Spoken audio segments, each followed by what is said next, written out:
Have you ever thought about how a simple issue at a dinner party led to the creation of the biggest video site in the world? In 2005, Steve Chen, Chad Hurley and Jawed Karim were three guys who worked at PayPal.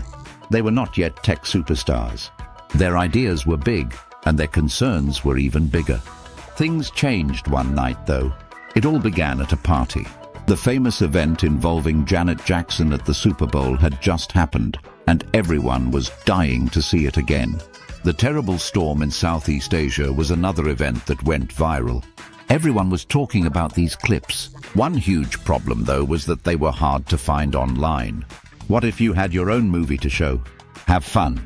There wasn't an easy way for a lot of people to post and share videos on the internet. That small hole, not being able to quickly share and watch videos, was about to give birth to a change. This is where things get interesting. YouTube wasn't even supposed to be about movies at first. There's a story that YouTube began as a site for video dating. You did hear that right.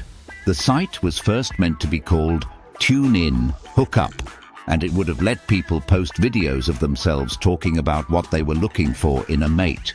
Picture Tinder mixed with video blogs. The plan didn't work out, though. No one wanted to post videos of them dating.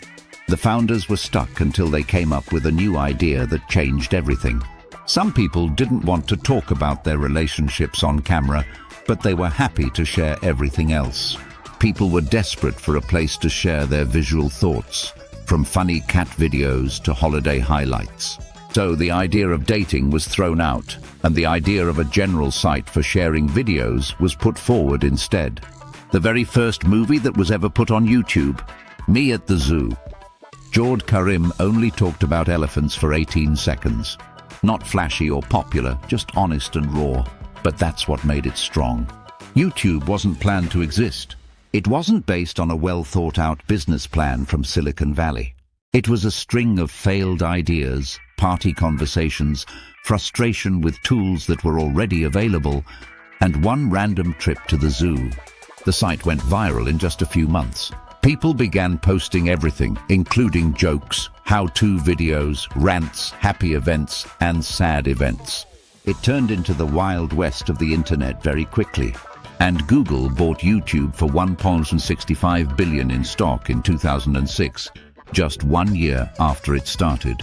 It's hard to believe that what began as a failed dating site has grown into a billion-dollar tech company. Here's the big twist, though.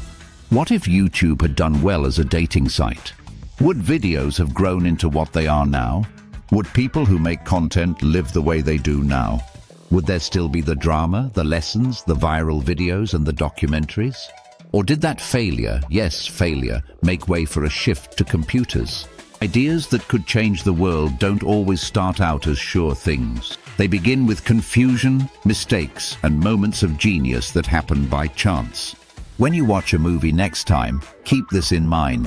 YouTube didn't start out with a big idea. There was a problem, a party, and a stage that wasn't being used the way it was meant to be. Thanks for watching, and see you next time.